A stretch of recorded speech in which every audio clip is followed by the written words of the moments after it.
Hey guys, what's up? I'm back again. I didn't get to say all I wanted to say the first time because I felt like I was kind of rushed on time to get out of the movie theater. Plus, I made a list to remind myself, and unfortunately, I can't look at that list while I'm recording. So, we'll do part 2. And this is spoilers. Spoilers! It's 3-syllable word. Spoilers! Spoilers. If you haven't seen the movie, you don't want to hear about spoilers, stop. Go back and watch the previous video that I just filmed. So, my first major realization is any publication of Justice League in the past, I don't know what they're doing now, any comic book publication always started with 7 members of the original Justice League. You had the big 3, Batman, Superman, Wonder Woman. Then you had Flash and Lantern. And then you had Martian Manhunter and I think Aquaman. It was like, Aquaman was kind of there. No, Green Lantern. Sorry. No, I did Flash and Green Lantern. Okay, so yeah, Aquaman and Martian Manhunter. That's your original 7. In this modern Justice League, they replaced Martian Manhunter with Cyborg, and they left Aquaman in, but they've replaced Green Lantern with Shazam because Green Lantern was a horrible movie. Actually, it wasn't that bad, but it didn't do very well, so they don't believe in Green Lantern. They're going to try to reboot it, but they didn't want to just say, here's another Green Lantern, accept it. Excuse me. So now, with the presence of Shazam in the Justice League movie, we were missing one member, and that really bothered me. It was like, how do we have a Justice League movie and there's no 7th member? Superman comes back from the dead, that makes 6, but not 7. And the word justice is a 7-letter word. Now we see this movie, Shazam, they're talking about 7 the whole time.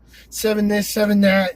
7 members of the original Council of Wizards and Magic.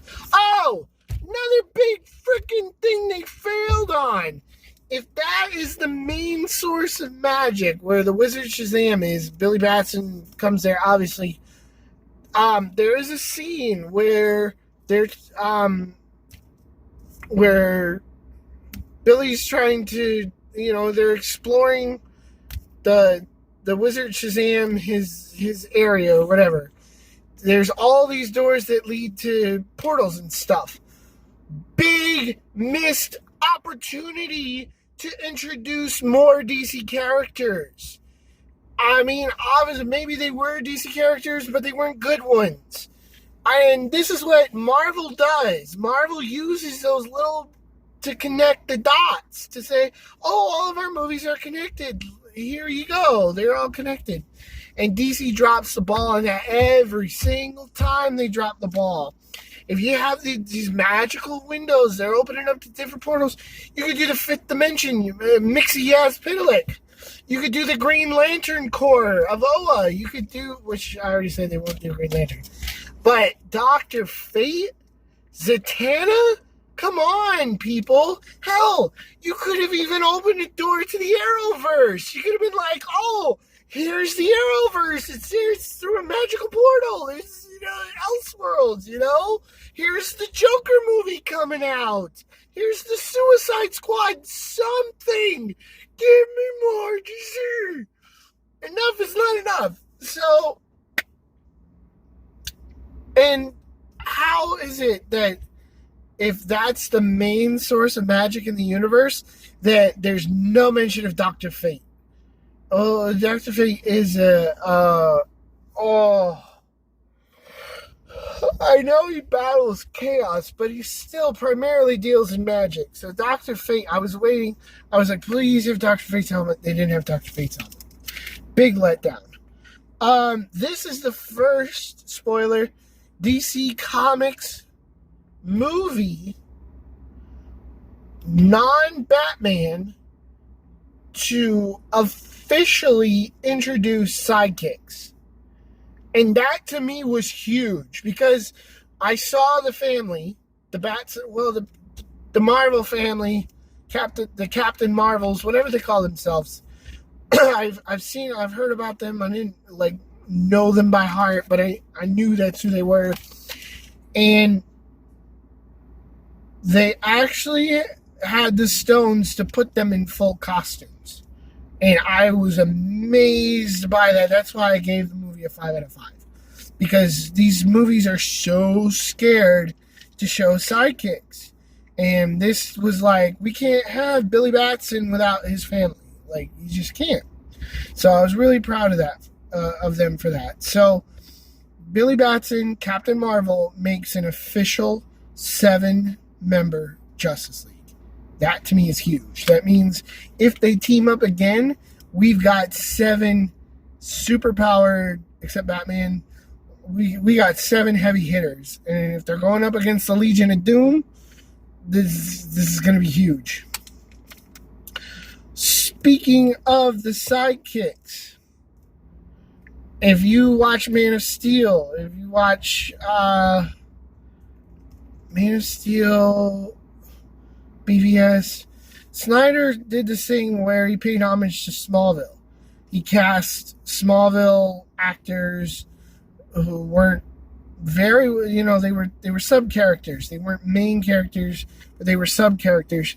So this is actually the first Smallville main character. Like, he had his name in the credits for the first couple seasons. For, I think, every season he was in the credits. So this is the first main actor of Smallville to appear in a movie, and that's John Glover. And what? I mean, John Glover is a method actor. Anything he does is going to be amazing. Blows it out of the park. Second Smallville actor appearance, Adam Brody. Most people know him from the OC. I think his name was Seth. Pretty sure it was Seth and Ryan, which is funny because now they both are in DC properties. Ryan obviously is Jim Gordon in Gotham, which is ending. So Smallville makes another appearance. Now, I don't think Snyder had anything to do with this. I didn't see his name on this movie. Jeff Johns was on it. So that gives me a good feeling that they're still paying homage to Smallville. Is like, you guys did it first. You opened the door for DC, which they did. DC as a whole, not as like, here's Batman, here's Superman, and that's it. They opened up the floodgates and said, oh, here's Hawkman, here's Stargirl, here's Martian Manhunter, They broadened it. Easter eggs. The tiger, Tawny, that's one of them. I was talking about the tiger. There's tigers everywhere in this friggin' movie. And the tiger didn't show up. That's another area where they dropped the ball. They teased the tiger, and they didn't capitalize on that. A very funny Batman v Superman Easter egg is in this movie. And it's so obvious to see. It's very, very funny. To me, it's very funny. So look for that. I won't tell you exactly what it is. Here's the biggest one. And this is going to eat up some time. If you're watching this, I apologize. Pause it. Grab some snacks. Superman shows up at the end of this movie. I was reading about the controversy of Henry Cavill's contract. They wanted him in this movie. He does not appear. I'm sorry to say, Henry Cavill does not put on the cape. And I am very afraid that he never will again. Maybe he will. I think if people were a fan of Man of Steel, which a lot weren't, mixed reviews, but a lot of people were a fan of Man of Steel. If you were a fan of Cavill, and they recast it, if they recast Superman, I think most people are just not even going to bother showing up at this point. And then what do you do about Ben Affleck? Most people want him gone. Now they're making the Batman movie, or whatever it's going to be titled, and it's going to be in the past, so they're using a younger Batman. So what do you do then for the next Justice League DC Comics property team up? Which really breaks my heart, because I got the team up I always wanted, the Justice League movie, but I'll never get the MCU level of DC Comics that I personally need. When I read a DC comic, if it's a Superman title, I know usually Batman or the other heroes are probably not going to show up. Now, in a few comics they do. It just depends on the writer. I always love to see other characters, even if they're standing in the background. Or even if they, like, zip by, or it's like there's a bat signal somewhere. I'm like, oh, okay, I'm reading Superman, but Batman's there. He's on the page, he's there. Flash is like, you'll see a TV screen. It'll be like Central City News, and Flash runs by. Give me some DC world. I want to live in a world where DC Comics exists. Young Justice is a perfect example of DC Universe. Best example, other than Justice League Unlimited, of course, which is kind of a story arc and focuses on individual characters, whereas Young Justice brings sidekicks, everybody in, and if they're not in, then they hint at them, and they build up to, they're there. You don't know it. They show up later. They're like, oh, it was them the whole time. Make that kind of movie. I don't know why they refuse to make the movie that I want to see.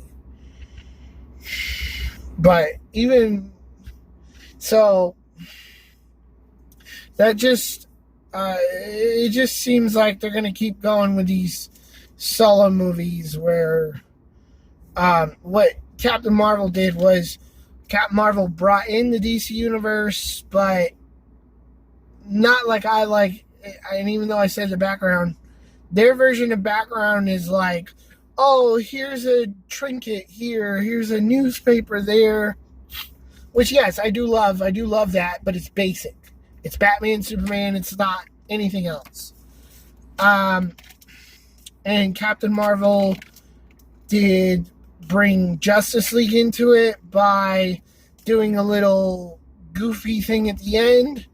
They did a guy in the Superman costume, the Henry Cavill costume, but you can't see his head. And that was really, to me, I couldn't even be excited for that. Like, I couldn't even girly scream like I would normally do and faint. Like Lois Lane faints when she sees Superman. Couldn't even do that because I knew in my heart it was not Cavill. And if Superman doesn't have a face, it's not Superman. It's a guy in a costume. It's, it's the end of Batman Returns wasn't really, finding out the end of Batman Returns wasn't really Michelle Pfeiffer standing up as Catwoman at the bat signal at the end. It was added on later. So, this is what I'm talking about, background. It's good to take notes. DC in the background, they actually managed to, and they kind of hinted at this at Suicide Squad, and Suicide Squad, and maybe Aquaman? Yeah, I think Aquaman had some Superman stuff in the background. Oh, I gotta bring up something else, too, that bothered me. But DC managed to put all of the Justice League toys and the Imagine Next toys, like the kid-friendly, like the little kid toys of DC, SHAZAM fights the bad guy at a mall. They end up in a toy store, and as soon as they go in the toy store, I'm like, we're gonna see something, And sure enough, they had a bunch of Justice League toys, costumes, Flash costume. So those are Easter eggs. It's fun. They did show it says collector's items, and you saw the boxes, which are the collectible action figures, the adult toys, I call them. But I couldn't, it was moving so fast I couldn't see which figures were hanging up. The thing that bothered me was they kept showing Billy Batson's school. And on 4 or 5 different occasions, this one girl is always carrying a Batman book bag. And I want to see if you can spot it, because every time he's in school, that Batman book bag is like, in your face, in your face. I can already see I'm watching this movie, and I'm already seeing the everything wrong with Shazam. And I just know that he's going to, that guy is going to point that should be part of it. My last point was Aquaman jokes. I know I heard Aquaman jokes in there somewhere. Those are always fun. It's always fun to make fun of Aquaman. I can't remember what they were because it happened so fast. So I gotta go see this movie again. So this was Shazam's spoiler review, and also all the little things I forgot. If you have any questions and you don't feel like Googling things yourself, you can always comment, ask questions. I encourage it. I love teaching people about DC Comics. So, once again, Shazam, good movie, fun. It'll keep you entertained until Endgame comes out later this month. Ooh, it's Marvel. Yes, I love both. Get over it. So, Captain Marvel, Shazam, the real Captain Marvel. And it's funny because they came out like a month apart from each other, and they have the same name. Their characters couldn't be more different. But that is interesting. It's like the Deep Impact Armageddon, the White House down, and Olympus Has Fallen. Every summer, the same movie comes out with 2 different versions of the same movie. This is not what that is. It just so happens that they both had the same name. And DC also calls it Shazam, so it can kind of set a boundary line. Because if you have 2 Captain Marvel movies, you could be like, I don't want to see that. It's the same movie. It's stupid. So that's why they're not calling him Captain Marvel. But that was his name. Anyways, there was a mention of something regarding Wonder Woman. And I don't remember what it is. It was something to do with Wonder Woman.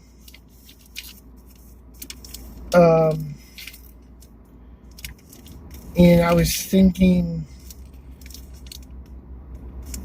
I think Wonder Woman does like Billy. Or maybe she doesn't. I can't remember. I know Bruce does. Bruce loves Billy Batson. That's the main thing. And Batman does have a kind of a decent presence, but not as heavily as Superman. Oh!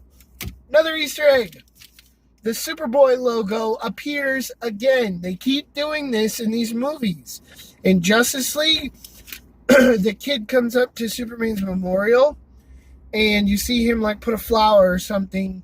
He's wearing a cape, but his cape is black, and the symbol is red. That is the symbol of Superboy. Superboy has a black t-shirt with a red symbol, and instead of yellow here, it's all black. So when you see that symbol, that's not Superman, that's Superboy. Get it right. Just so you're not confused. So Batman has a good presence, Superman has a good presence, Aquaman's presence is felt, Wonder Woman's presence is felt. Flash didn't really get much. Okay, he got none. Oh, that is another thing I liked. I forgot to mention this.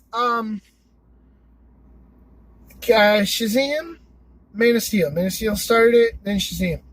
Shazam took Man of Steel, Superman's powers, and displayed them properly. Let me say it again. Properly. Now, I don't agree with the yellow streak and the blur thing, because that's kind of like TV show-esque. And there is another Easter egg of Superman Returns. Shazam flies for the first time, and his hands are like this. That's a scene from Superman Returns when Clark Clark realizes he can fly as a child by he's jumping through a cornfield, lands in a barn, and he goes like this, and he realizes he's floating. That was a cool nod to a movie that is not well liked. Another one. The bad guy, Savannah, he's a bald head. The actor, I think his name is Mark Strong. He was in Kick-Ass. He's the dad in Kick-Ass, badass. The mob villain. He's got a bald head. He's fighting Captain Shazam, and he's standing behind an exit sign, and you see the words EX, and it looks like Lex. You know, it's like you see a bald guy in X, and I'm like, Lex, oh, there he is. It probably wasn't an actual Easter egg, but I'm like, see what you did there. You subtly put that in there, knowing that people wouldn't notice it. But I noticed. I tell you, man, this movie's a lot of fun. I gotta go see it again just to make sure I catch all the little things I missed the first time. Another pro of this movie is that I like how the beginning intros you, gets you set up for the whole story. John Glover is amazing in this again. I can't say it enough. But the beginning of the story, you're really, I want to say, along for the ride. You're really going through Billy Batson's journey with him. I really felt like with the camera angles and the movement and everything, especially because a lot of people don't know who Billy is, the director did a good job of bringing you into this world, and then you're in his life, you're in his daily routine and stuff. It reminds me of Peter Parker, kind of. It was kind of a Peter Parker vibe there of the young kid. It's kind of it's like Homecoming mixed with Superman, mixed with Big. That's another Easter egg. Chuck, Zachary Levi, the actor who played Chuck, he mentions that he wanted to play the role because it reminded him of the Tom Hanks movie Big, where the kid, becomes an adult. And in the toy store, Shazam, see, I'm going to do it again. Take a shot every time I go to see Captain Marvel instead of Shazam. You'll be drunk by like 5 minutes in. Guarantee it. Shazam lands on one of those floor keyboards that you play with your feet. And he doesn't play the tune from it, but he looks at it and he smiles, and it's like, Big, but a lot of people probably haven't seen that movie and won't get it, but once again, can't get it by me. So, and it's the bus, the wonderful, beautiful bus. Shazam is playing with his lightning powers, which he never had and should not have, just like Doomsday should not have had lightning powers. But the New 52 wants to add all kinds of stupid superpowers to beings who are already superpowered. So it seems like, hey, I got lightning fingers, which I'm sure a lot of non-comic book fans are going to be like, this is the stupidest thing ever. So he hits the bus blows his tire, bus goes up over the rail. Now, this is a recreation of the scene from 1978's Superman the movie with Christopher Reeve. And again, I can't mention it enough, people. Shazam and Superman, so similar, they belong in the same movie together. And Henry Cavill just killed DC movies for me because you dropped the ball, dude. I'm glad they at least put the, Superman character in there, but Cavill, every time I expect you to do the right thing, you do the wrong thing. And that utterly disappoints me. So the bus is hanging off the edge. Recreation of the earthquake scene in 1978's Superman the movie. And Captain Marvel is forced to save the bus. He doesn't save it in the same way that Superman saved the school bus, but still, it's here we love Superman the movie. We made a movie that's similar, and here you go. Here is our thanks to you. And I'm sitting there as it's happening, and I'm going, dun dun dun dun dun dun dun dun, which is a Superman theme. Dun dun dun dun dun, and I'm like, come on, just you're DC Comics. You already own the theme. It's not gonna hurt the music composer to be like, dun dun dun dun dun dun dun dun dun dun dun dun. Build it up a little. That's what I would have done, but maybe that was too much. Maybe that was overkill. So, that off the top of my head, that's all the Easter eggs that I can think of. So things to watch. How many times the guy takes off his glasses? How many times you say the word Shazam? How many times you see a tiger? And how many times you see that I don't want to say stupid Batman backpack, because the first time I saw it, I was like, yay, Batman backpack! But then, the very next scene, it's there, and then every scene after that, it's there. And it's just like, okay, you messed up. Because now we know that you shot one camera scene of the school and put it on every other scene for the whole movie. So, those are fun games you can play during the movie, and I'm thinking about that. So, I don't know how many people are going to see this, but if you do, I really hope you challenge yourself and try that, because it's a lot of fun. Gives you something to do. Okay, I'm about to pass out, and I've ran up a 26-minute video, so that's that. I don't plan on going to another movie until Endgame. As far as NASCAR goes, if I have any NASCAR fans watching, Bristol is over this weekend. I may have to work tomorrow. Probably have to work tomorrow. And then I don't know what I'm doing Sunday. They claimed copyright infringement for the other broadcast because I turned up the volume and they recognized the volume of the NASCAR race. So I'll still be doing broadcasts if it gets interesting. NASCAR as a sport has been getting very boring recently. It's not even worth voicing my opinion. I'm so frustrated with it. So don't expect to see a video from me unless I determine that things are shaking up to be pretty good, and then I'll start reporting. Or I'll give my thoughts post-race. Alright, guys. Hopefully that's all I have to say about that. Leave questions, comments in the comment section, like and subscribe. And thank you once again for watching. Y'all have a good night. Stay safe. It's Shazam!